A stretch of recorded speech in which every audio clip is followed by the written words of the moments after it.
La semana pasada fracasó en el Senado un proyecto de ley impulsado por la senadora nacionalista Gloria Rodríguez que establecía la participación paritaria en los cargos electivos y de gobierno. Durante el debate, una de las intervenciones que más llamó la atención fue la de Beatriz Argimón. Al justificar su voto a favor del proyecto, la vicepresidenta de la República planteó cuestionamientos muy duros al sistema político y al Partido Nacional en particular sobre su compromiso en temas de igualdad entre hombre y mujer en política. En su intervención, Argimón reivindicó que siempre ha sido una militante de la cuota y fiel defensora de esa ley, de ese proyecto de paridad. Y luego agregó: pero durante todos estos años de militancia, querida, sentida, señor presidente, he visto cómo desaparecieron compañeras inteligentes, prestigiosas, trabajadoras, porque cuando llegaba el final del día, cuando los que hablan de libertad muestran la lista, siempre los primeros eran los varones. Y que no se me venga a decir acá que no existen en la Constitución de la República mecanismos de acción afirmativa. ¿Qué es sino la repartición de los distritos departamentales que establecen precisamente que departamentos con poca población igual tienen que tener representantes? Eso es un mecanismo de acción positiva. Entonces, si recitamos la Constitución hablando de que las diferencias tienen que ser por nuestros talentos, tampoco escuché jamás que cuando veíamos una hojita de votación llena de varones, estuviéramos viendo los talentos y virtudes. Porque si pedimos talentos y virtudes, los pido para todos y todas. Entonces, cuando hablamos de este tema, señor presidente, yo decía, recorro mi propia historia. Y porque recorro esa historia partidaria, es que agradezco a la senadora Rodríguez que haya sido quien haya puesto este proyecto a consideración de esta Cámara. ¿Sabe por qué? Porque he sido una de las principales críticas del real acceso de las mujeres nacionalistas a los lugares de decisión.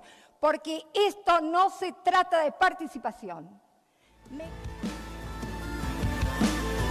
La presidenta del Senado dijo que se cansó de escuchar que Uruguay es un pionero y un ejemplo en la línea de otorgar mayor participación a la mujer en la política.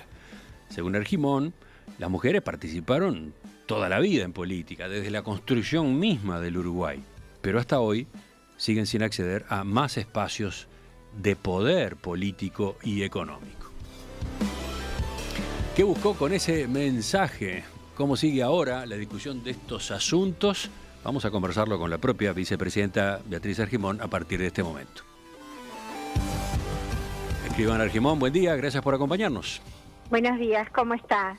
Acá estamos con Romina para ir planteándole una serie de preguntas. Por ejemplo, la primera, una muy personal, digamos, ¿no? ¿Qué implicó para usted el fracaso de este proyecto presentado por Gloria Rodríguez? Bueno, ya sabíamos que en el plenario el proyecto llegaba con muy pocas posibilidades de que se concretara, por lo que el resultado ya lo teníamos presente. Pero en realidad yo adjudico a la instancia del otro día una significación muy importante.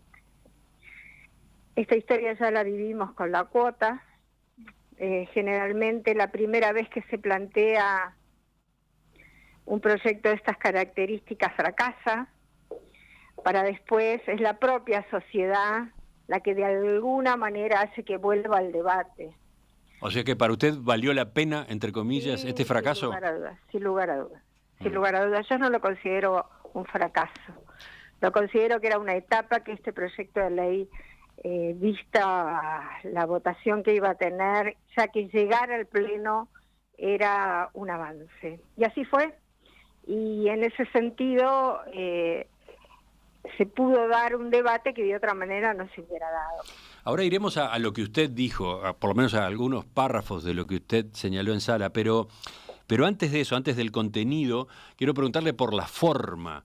Se la notaba enojada. quien escuchó ese fragmento y sobre todo quien ve el video completo de su discurso, percibe eso, ¿no? Usted estaba muy molesta.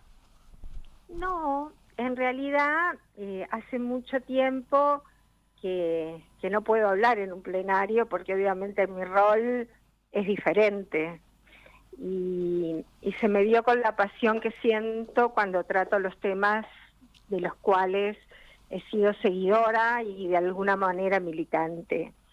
Pero vuelvo a decir, ya sabía el resultado. Lo que a veces, y puede ser que haya pasado, la verdad, yo hice el discurso, es más, no lo vi después, me lo hacían llegar una cantidad de gente, de pronto sorprendida, es que verdaderamente hace mucho tiempo que no bajo, porque es excepcional que un presidente baje a apoyar un proyecto de estas que se está evaluando en la Cámara.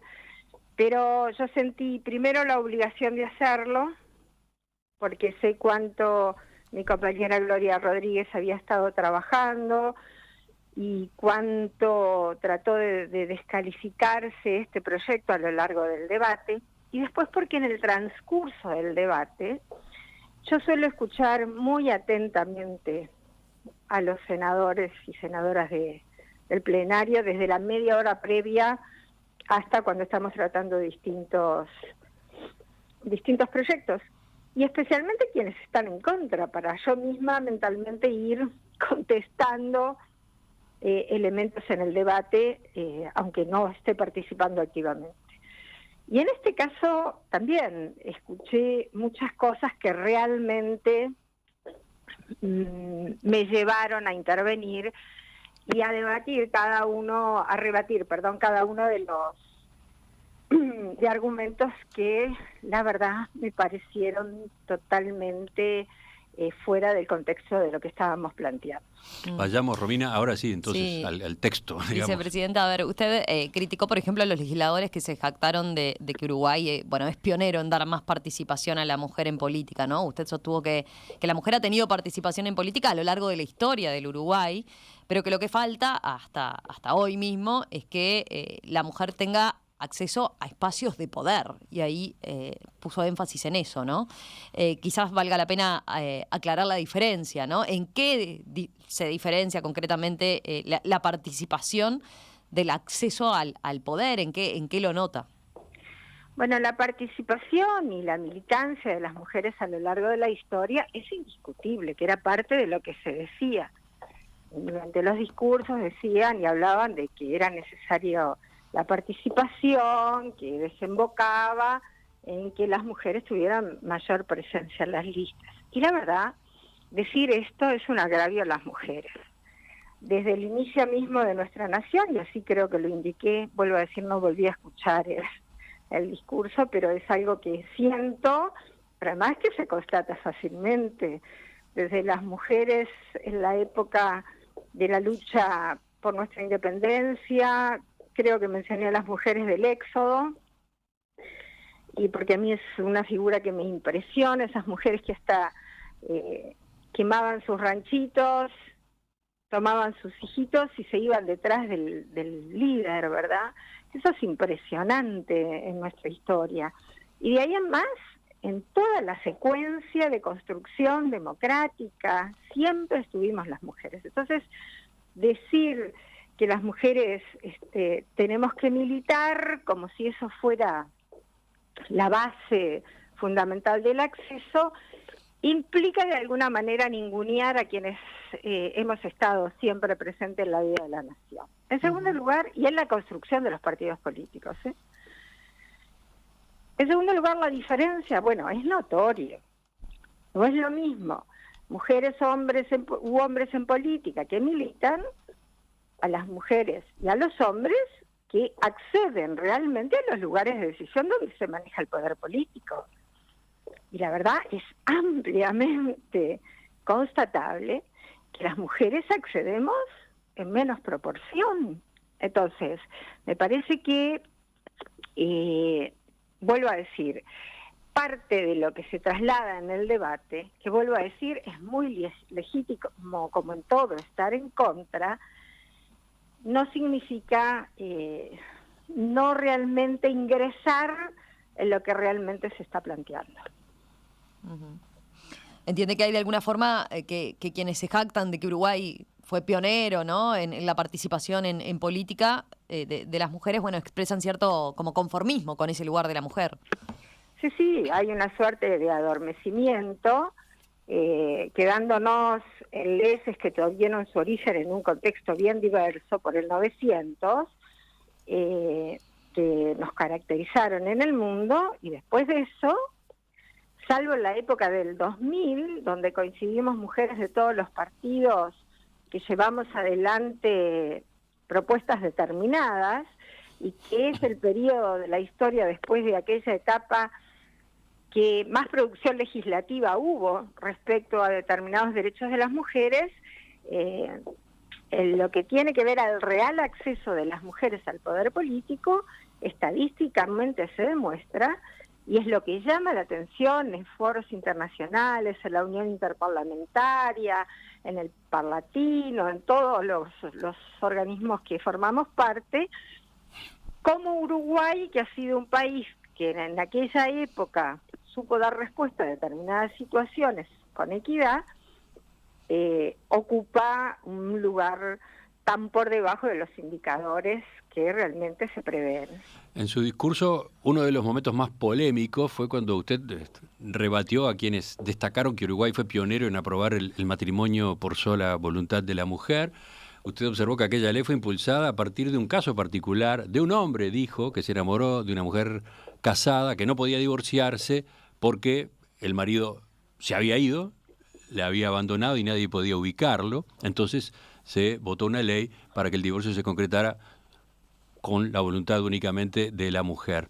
Y por otro lado también dijo que Uruguay fue de los primeros países en consagrar el sufragio femenino porque era fundamental el caudal de esos votos para que un cierto candidato pudiera ganar. Con esas dos anotaciones, ¿no cortó un poco grueso? A ver, ¿por qué hizo ese planteo? No, primero, yo no corté grueso. Lo que hice fue ponerme en el contexto de situaciones que, por ser notorias, hacen que haya una respuesta.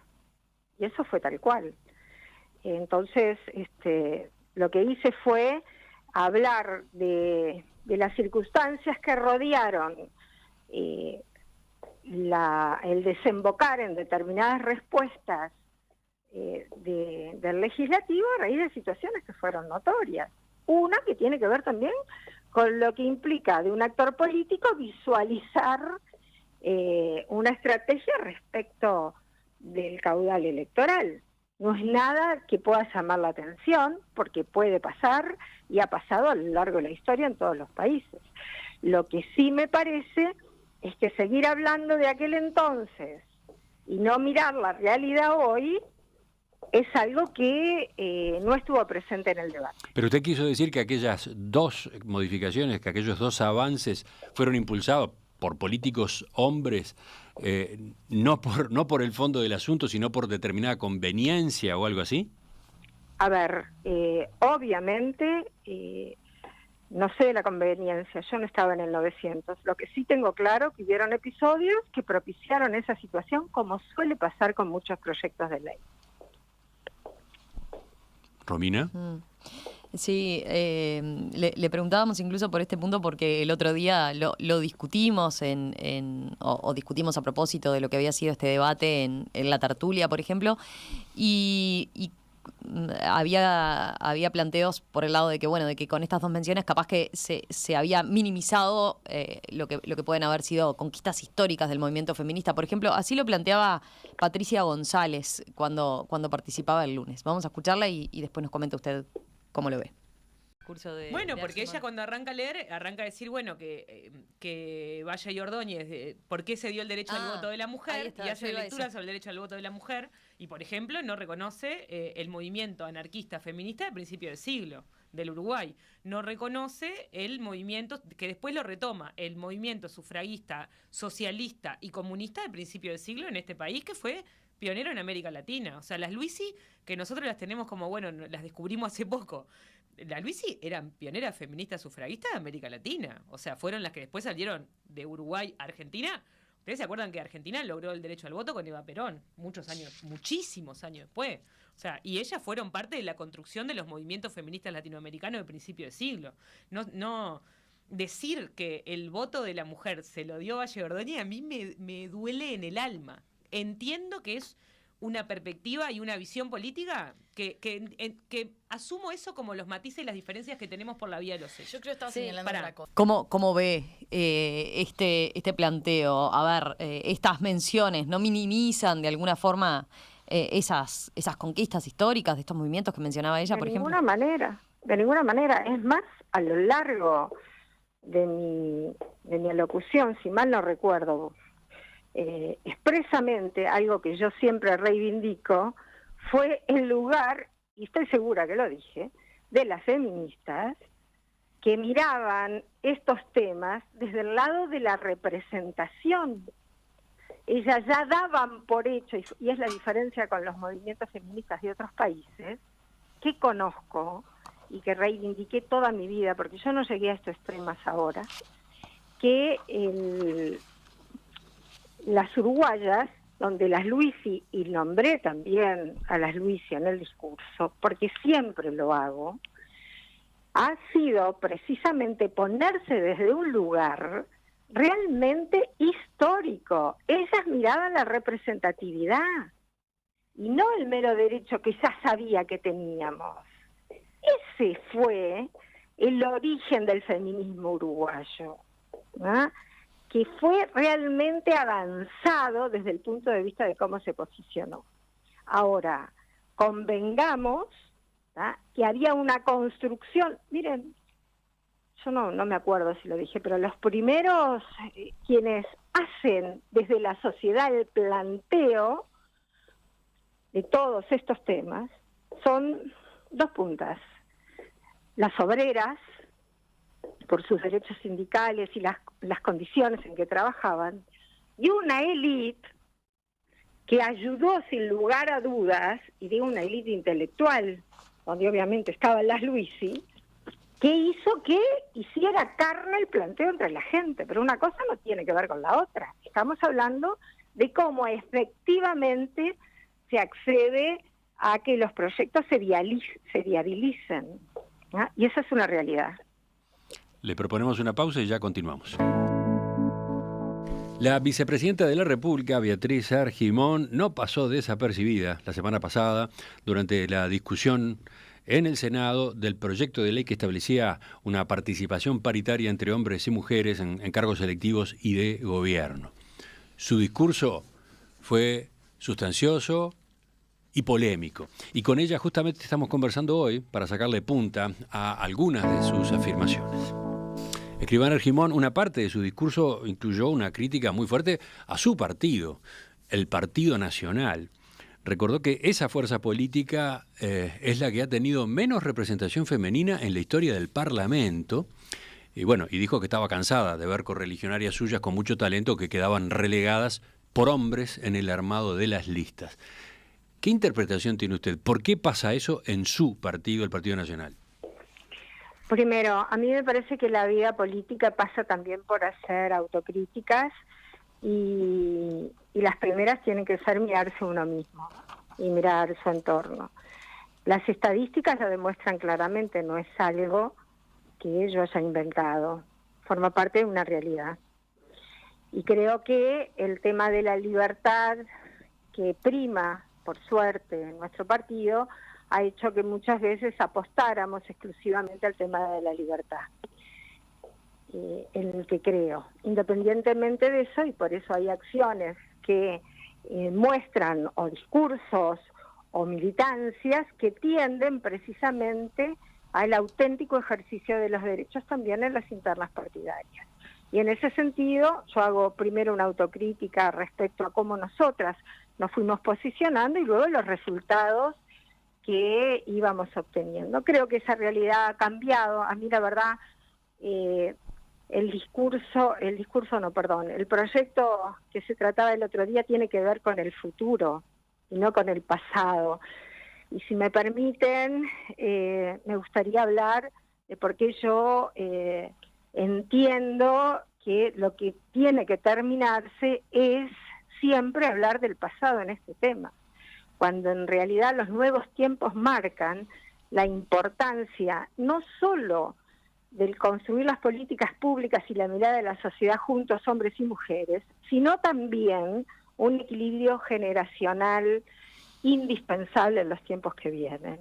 Es interesante lo que dice, parece conveniente hablar del futuro, pero en realidad esto que usted señaló y que yo citaba no tiene que ver solo con el pasado, tiene que ver con el presente, tiene que ver con cómo se votó ese día en la Cámara Alta, cómo votaron los senadores del Partido Nacional, ¿no? Sí, por supuesto, y por eso hice el discurso. No, y por eso yo le preguntaba su interpretación, ¿por qué ocurre eso? El proyecto de una senadora nacionalista, Gloria Rodríguez, no tuvo eco en su propio partido, ¿no? Bueno, por eso mismo, Gloria, de alguna manera, es quien representa con este proyecto a esa necesidad en la sociedad, pero también en nuestro partido. Por eso yo valoro tanto la iniciativa de la senadora Rodríguez y creo que el planteo de futuro va a tener en cuenta su posición, que nos representa muchas de nosotras, muchas que no están representadas hoy. Así que, nada. Pero yo le insisto, por un momento le insisto en la pregunta de por qué ha pasado eso, qué interpretación, qué lectura tiene usted sobre su partido. Pero se la estoy diciendo, ha sido un partido que basado en la libertad, hemos trabajado dentro de nuestras internas desde el origen mismo de nuestro partido y que hoy, visto los resultados, entiendo debe transitar otro camino como entienden otras compañeras. Yo porque el otro día... No entiendo eso de la libertad, sea que alude, pero no entiendo cómo aplica concretamente a esta respuesta.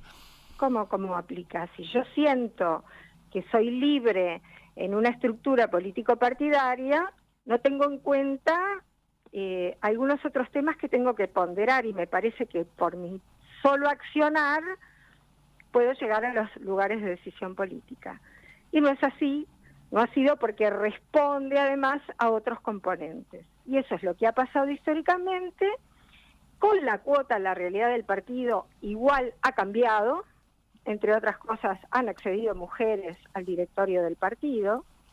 Y bueno, y esto que se planteó de alguna manera vuelve a reforzar la necesidad de mirarnos, todas las colectividades políticas, y a mí me gusta la mía, y soy defensora de la mía, soy una enamorada de mi partido, pero también sé los caminos que tengo que transitar, y habla quien a los lugares que accedió nunca fue por cuota política. ¿Romina? Cuando habla de trabajar también a la interna de los partidos, ¿de qué forma entiende que tendría que encararse el tema a futuro en el Partido Nacional? No solo en el Partido Nacional, en todos los partidos, porque los indicadores son generales. Sí, pero por ejemplo el Frente Amplio aplica la paridad, ¿no? En la conformación de sus listas. Bueno, es lo que estoy diciendo. Todos los partidos deben mirarse a sí mismos, ¿no? Y creo que el mío es uno de los que tiene que mirarse fundamentalmente, teniendo en cuenta además que encabeza una coalición de gobierno y frente a una nueva instancia electoral es bueno rectificar algunos aspectos. Pero de vuelta, ahí el trabajo interno, digamos, puertas adentro, ¿cómo debe ser? Pienso en, hay que dar debates fuertes, contundentes. Sí, hay que también tener hay quienes dicen, en realidad es que los hombres todavía no entienden del tema y las mujeres, por otro lado, están cansadas de explicar el tema, ¿no? ¿Cómo entiende que tiene que ser esa discusión? Obviamente, primero se van a conformar listas y se verá cómo se conforman las listas. Cada sector verá y quien elige, si entiende este tema, deberá ver qué lugar ocupan las mujeres en las respectivas listas, por ejemplo. ¿Qué lección deja para usted lo que ocurrió con el inicio de este gobierno? Porque, por un lado, la campaña electoral anterior tuvo, desde el punto de vista del Partido Nacional, el avance significativo de que la fórmula fuera paritaria, ¿no? De que Luis Lacalle Pou, cuando resultó el candidato del partido, le eligió a usted como candidata a vice a partir de un acuerdo con Jorge Larrañaga. Eso fue para adelante en esta dirección que estamos discutiendo. Ahora, después, cuando esa fórmula triunfó en el balotaje y cuando llegó el momento de conformar el gobierno, terminó habiendo un gabinete donde, si lo miramos hoy, ¿cuántas mujeres hay? 3, ¿no? La ministra de Economía, Susana Arbeleche, la ministra de Industria, Elisa Facio, y la ministra de Salud, Karina Rando. Y bueno, y en el arranque fue parecida la composición. ¿Qué ocurrió? ¿Qué ocurrió en esa transición con este tema? Bueno, primero quiero aclarar que en algún momento el propio presidente, cuando los partidos pasaban nombres para el ministerio, hablaba de la necesidad de que se considerara también el nombre de mujeres en la elección, ¿verdad? En definitiva, por eso yo sentí la obligación el otro día de bajar también frente a lo que es una instancia próxima electoral, ¿verdad? Y en ese sentido, creo que la decisión que el presidente de la República tomó y que después compartieron todos los líderes de mi partido que habían comparecido en la interna, tuvo que ver también con una señal para la interna, por lo menos así yo lo identifiqué en su momento. Pero siento, además, yo ya estoy de alguna manera dentro de la estructura partidaria, he accedido a una cantidad de lugares de honor y de militancia querida y sentida. Siento que soy responsable también en el tema de advertir ciertas cosas, no solo esta. Uno en la vida partidaria trata de ir trasladando temas, dando posiciones, y en ese sentido, el otro día, por eso bajé, a acompañar lo que la senadora Gloria Rodríguez manifestaba, en el más absoluto convencimiento que el solo debate ya valía la pena. O sea, una conclusión que yo saco es que lo que usted buscaba, entre otras cosas, era pasar un mensaje ahora, en plena campaña electoral. Exactamente. Y teniendo en cuenta eso, vicepresidenta, a ver, está esta especie de confesión que hizo el presidente Lacalle Pou meses atrás, que dio mucho que hablar respecto a, bueno, dijo algo así como, sincerémonos, en el Partido Nacional muchas veces se termina conformando la lista en el asado, ¿no? En el asado al que en general acuden hombres y eso hace que las mujeres no accedan a esos lugares, a los mejores lugares en la lista y que no accedan a más lugares en la lista, más allá de lo que establece la cuota. ¿Qué evaluación hace de cómo vienen esas charlas a nivel informal hoy en día, que se está en pleno proceso? Primero quiero reivindicar lo que dijo el presidente, porque muchos se sintieron ofendidos, pero no hizo más que trasladar algo que en la realidad, elecciones anteriores, pasaba. Ha venido disminuyendo y hoy, frente a lo que es esta nueva realidad, empieza a haber un procedimiento diferente y una lógica diferente, que espero que se note en las próximas listas a la interna y en las listas hacia las legislativas del próximo octubre. Espera, pero ¿qué está viendo? Lo estoy viendo. Estoy diciendo que estoy viendo que esto pasaba hasta las elecciones anteriores. Y ahora percibe un cambio, o sea, es optimista en ese sentido. Percibo, sin lugar a dudas, percibo un cambio que espero se ratifique en la próxima instancia electoral. ¿Quedan anulados los asados como ámbito de toma de decisiones para conformación de listas? No, es una broma, ¿no? Pero ¿usted entiende que está habiendo un cambio en los procedimientos? ¿Sabe una cosa? Para mí no es una broma. Para mí fue una triste realidad que por suerte se ha visto con el tiempo modificada. Y creo que eso fue precisamente gracias a la militancia y el alzar la voz, especialmente algunas, que íbamos asumiendo responsabilidades políticas.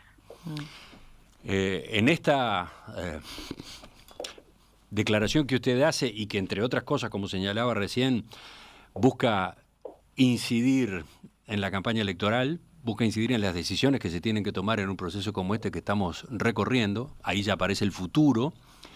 Usted manejó también argumentos de tipo jurídico, ¿no? Por ejemplo, cuando respondió a cuestionamientos que recibía el proyecto de la senadora Rodríguez desde el punto de vista de su constitucionalidad. Graciela Bianchi y el senador Manini Ríos sostuvieron que es un sistema que consagra una discriminación positiva que le da lugares a la mujer solo por la fuerza de la ley y no por sus talentos o capacidades. Este es uno de los puntos medulares, ¿no? Y bueno, se sostuvo también, citando a juristas, que va en contra de la libertad de elección, y eso debe ser lo prioritario a defender de acuerdo a la Constitución. Este proyecto afecta a la calidad democrática, a los derechos humanos. De esto usted habló específicamente. Bueno, di mi opinión, y es que, primero, si hablamos de acciones positivas, la propia Constitución determina un criterio de acción positiva para que todo el país en la Cámara de Representantes tenga su representación. Y son acciones que tienden precisamente a optimizar la representatividad. Usted habla de la forma como está previsto que estén representados los departamentos en la Cámara de Diputados, por ejemplo. Exactamente. ¿Puede explicarlo un poco mejor? Bueno, el tema es que con independencia de la cantidad de electores que tenga el departamento, y necesariamente todos los departamentos van a tener una representación. Yo comparto porque es la forma de tener representado a todo un país, con las realidades locales, las realidades departamentales y de zonas. Y ahí no tenemos, dice usted, una disposición que implica una discriminación positiva. Exacto, que habla de la representatividad, de la necesidad de la representatividad, en este caso de todos los departamentos del país. Y hay leyes que tienen una cantidad de acciones afirmativas tendiente a optimizar precisamente el ejercicio auténtico de los derechos. Eso por un lado. Y después, lo otro era los talentos y virtudes. Uh-huh. Bueno, yo creo que los talentos y virtudes se deben pedir para los hombres y para las mujeres por igual. Y no solamente para las mujeres. Digo, por lo menos así interpreto cómo debemos elegir a quienes nos representan. Pero, por ejemplo, hay oyentes que citan, estoy mirando este mensaje de Oscar que dice: con todo respeto, la senadora Graciela Bianchi dijo que no quería ser considerada nunca como cuota, sino que quería llegar por sus méritos propios.